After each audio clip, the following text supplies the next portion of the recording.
Sure. Hello, folks. The MegaMets podcast is back for our predictions to TNA Genesis 2025 coming from Garland, from the Caldwell Center in Garland, Texas, outside suburban Dallas. Remember, with the way this sag is set up, we have to snake our way up the card. Yeah. Starting up from the pre-show all the way up. We kick it off with Frankie Kazarian against Leon Slater.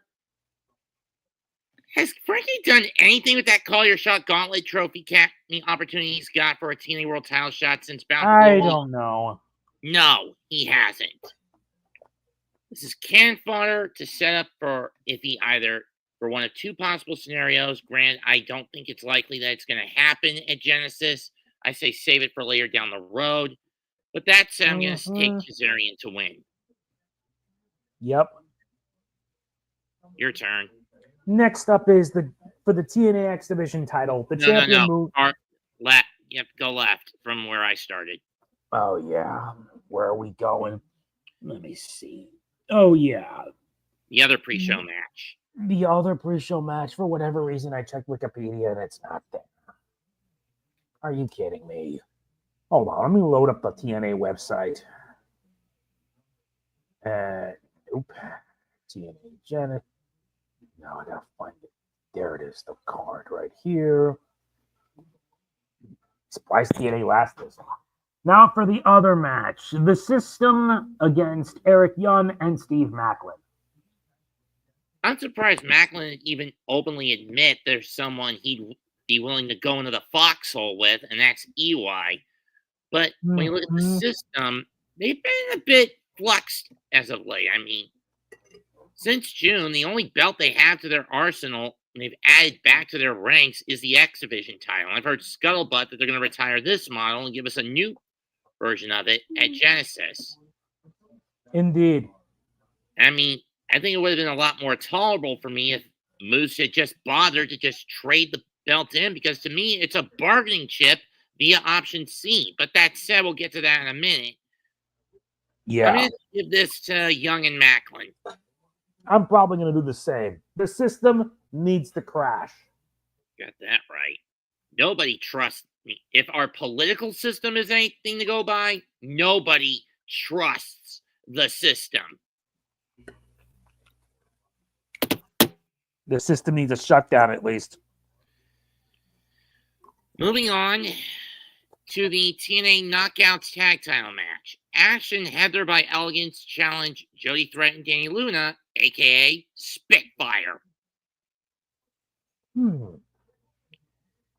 This by Elegance team just rubs me the wrong way. I mean, don't get me wrong. Dana Brooke / Ash by Elegance, she was horribly used in the WWE. That's bad enough. And the fact that the WWE is now in a working TNA is now entering a working relationship with TNA through the NXT branch over the next few years, it's debatable if she'll even be allowed in. Yep.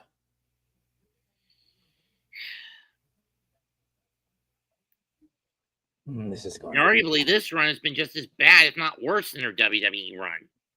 Yeah. Because what has she been doing? Practically nothing.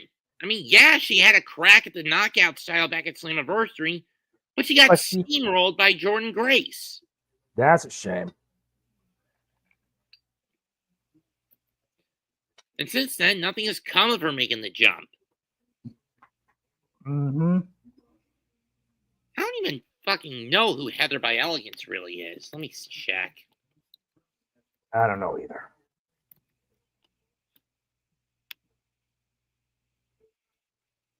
Oh, Heather Reckless. Wow.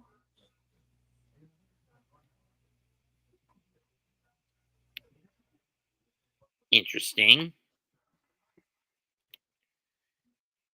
Never really heard of her, but I'm giving this to Spitfire.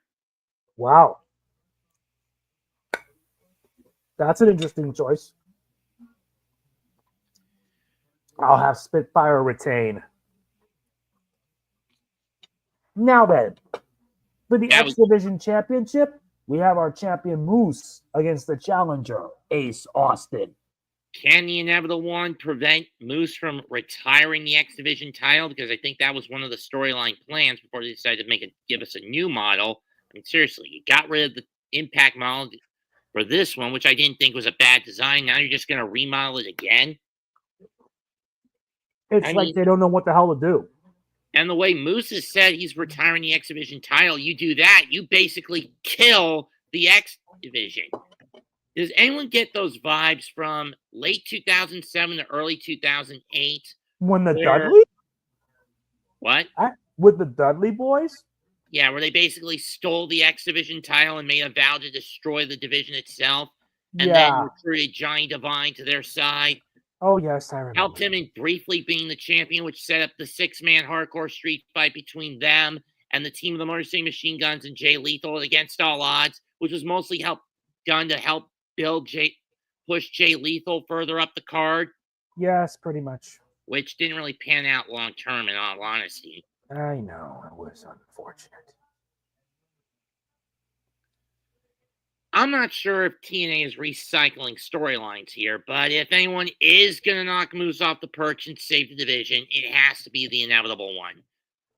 No surprise. Granted, on Johnny Gargano's Discord server, spoil yourself, I picked Moose to win. Well, I'm probably going to say Moose will win as well. I don't want the X Division title to die or the X Division itself. But that would mean you would want Ace to win. So, what? I don't know. As much as I want Moose to win, I'm just going to make my final answer Ace. My final vote is Ace. I'll go Moose then. Go figure. You're up Next now. Up. Josh Alexander, Mike Santana. I quit match. Only one way to win? Beat your opponent up so badly that you force him to say the 2 words he never wants to come out of his mouth in any situation. You got to get him to say, I quit. And Alexander really ripped into Santana because back when these two were in tag teams, Santana part of the 2nd or 3rd iteration of LAX, and Josh Alexander with Ethan Page as the North. That basically led to Alexander getting on the map and Page getting on the map when they beat LAX to become the longest reigning tag team champions in company history. Held the belts for nearly a year before they dropped them to the Good Brothers, then got them back, and then dropped them again, this time to the Motor City Machine Guns for a brief spell. Wow. Or was it back to the Good Brothers? I could never get it straight. But granted, that was back during the pandemic. I remember. A fun time. And with the rumors that Josh Alexander's contract is about to run out, I'm going to give this to Santana. Forcing him to make Josh Alexander quit will not be easy. My vote will be on Josh. Especially with the Northern Artillery roaming about. Mm-hmm. Or is it Northern Armory? I could never get it right. Your turn. For the TNA World Tag Team titles, you have Matt and Jeff Hardy, the Hardy Boys, take on the Rascalz. Zachary Wentz and Trey Miguel. Yep. I mean, on an Impact taping recently, there was a tag match to see if it would be a pure match or if Sami Callihan and PCO could win their way in to make it a triple threat. Sad to say, PCO got distracted by this 23 thing that's been spooking him lately again. And it cost him and Callihan their spot in the title match. So it's now just a straight up pure match. It's age versus youth in this matchup. 2 teams of reckless daredevils. Reckless, all right. Originally, these 2 teams were supposed to be on opposite sides of a 6-man tag match, but Wentz missed his flight. Indeed. So Miguel had to go it alone alongside Kushida, and you know who they picked as the mystery partner? Who? Matt Riddle. Oh, you freaking kidding me. against Jeff Hardy and against the Hardys and Ace Austin. I was at that event. Yeah. Really, you should come down around Black Friday weekend for WrestleCade this November. I see. Noted.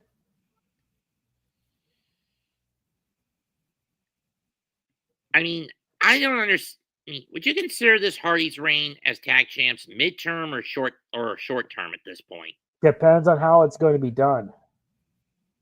Well, they've held it for about 2 months. I think they've only had 2 or 3 defenses at this point. So, to heck with it. I'm just going to say the Hardys retain. Where are you going with this? I'll have the Hardys retain. Knockout style matches next on the docket. Interesting. So you made your choice? Yeah, I picked the Hardys. Good decision. Now it's your turn. We're winding down. I already had my turn. Yours is the knockout style match. Oh, yeah. For the TNA Knockouts World Title match, a Clockwork Orange House of Fun match. You have the champion, Masha Slamovich, against the challenger, Rosemary. For those who don't know what a Clockwork Orange House of Fun match is, basically, it's a no DQ match, but you have some chains hung around the outside of the ring and a steel cage wall. Attached to each is a weapons cache. Kendo sticks, baseball bats, steel chairs, garbage cans, crutches, staple guns.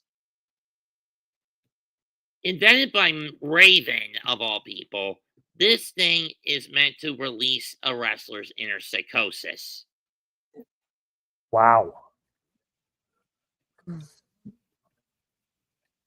My problem with putting the belt on Rosemary is she's had a litany of injuries over the years, and it's too soon to take it off Masha, at least from my perspective it is. But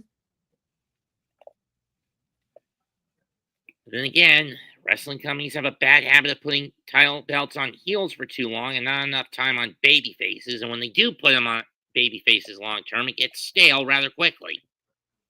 Damn. You know what I mean? Yes. That said, I'm taking Masha to retain. As will I. Jordynne Grace versus Tessa Blanchard. I've heard I'm asking myself when I found out Tessa came back at Final Resolution. Why did Tessa had a return? I'm asking myself, TNA, why'd you open this Pandora's box again? I mean, they already did. God damn it. I mean, yeah, first ever female world heavyweight champion in company history. Whatever. This bitch has such a overkill attitude. And I've met her father, Tully. He's not that much of an asshole.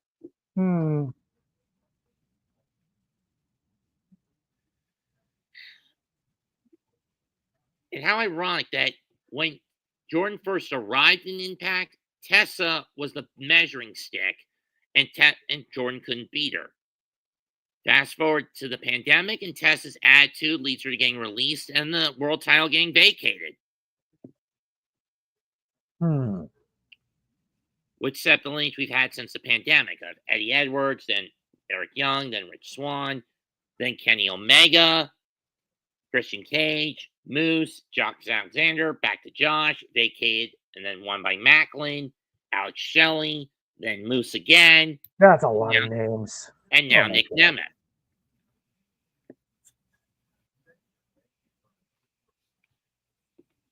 Yeah. And with the rumors that Jordan is also among the names in TNA who may be on their way out and heading to the WWE, I wouldn't be surprised if Jordan loses this match. So I'm going to give this to Tessa.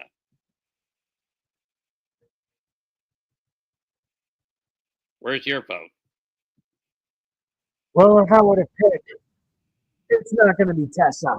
It's going to be Jody and Grace. I'm not sure. Again, gotta go. I'm going. So now the main event. Will you do the honors? Yeah, for the TNA World Championship. The champion, Nick Nemeth, versus the challenger, Joe Hendry.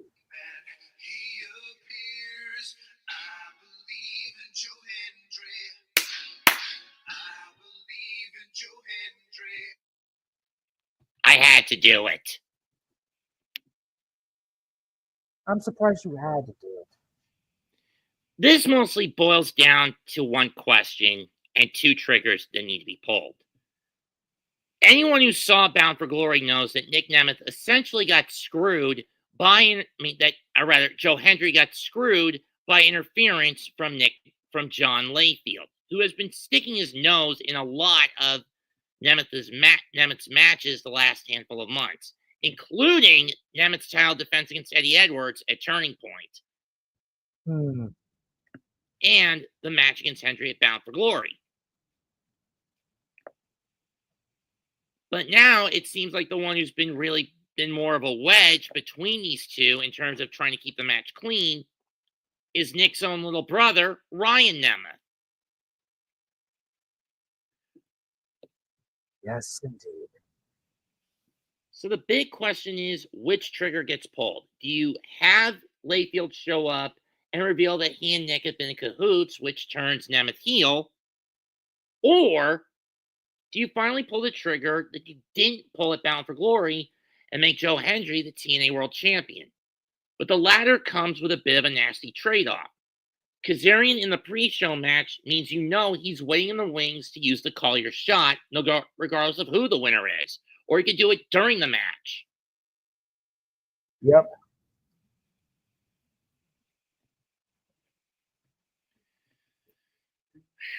As much as I want to believe in Joe Hendry, this is a situation where I can't. You need to pull the trigger and make Nemeth heel, which then sets up one more match between these two, this time in a steel cage, April 26th at Rebellion.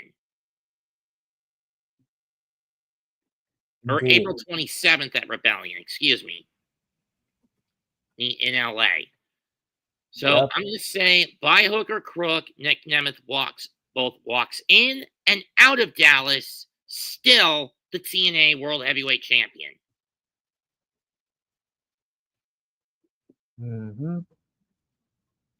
You going with Nemeth, or you believe in Joe Hendry? I believe in Hendry. Oh. I take it you also saw the video I posted yesterday, didn't you? Yeah.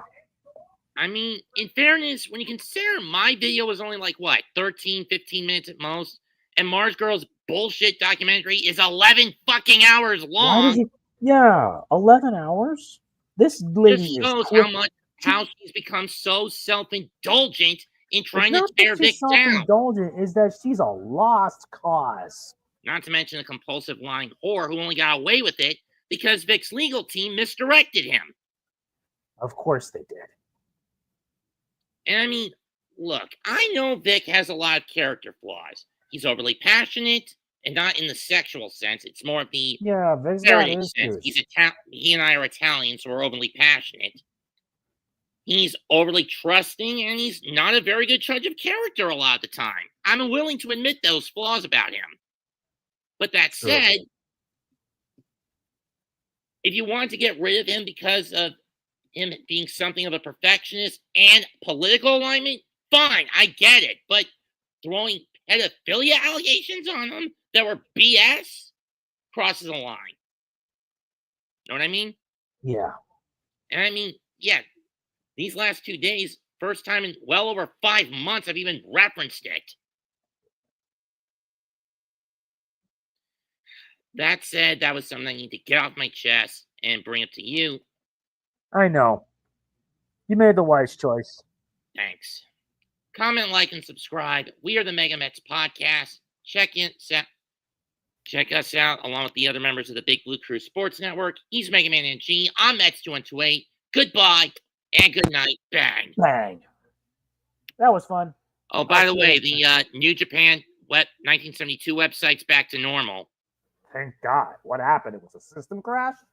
They switched to Medium for a year, and it didn't really pan out, so they went back to the original format. So that means when we do our New Beginning in Osaka predictions in a couple of weeks, we go from top to bottom with the card.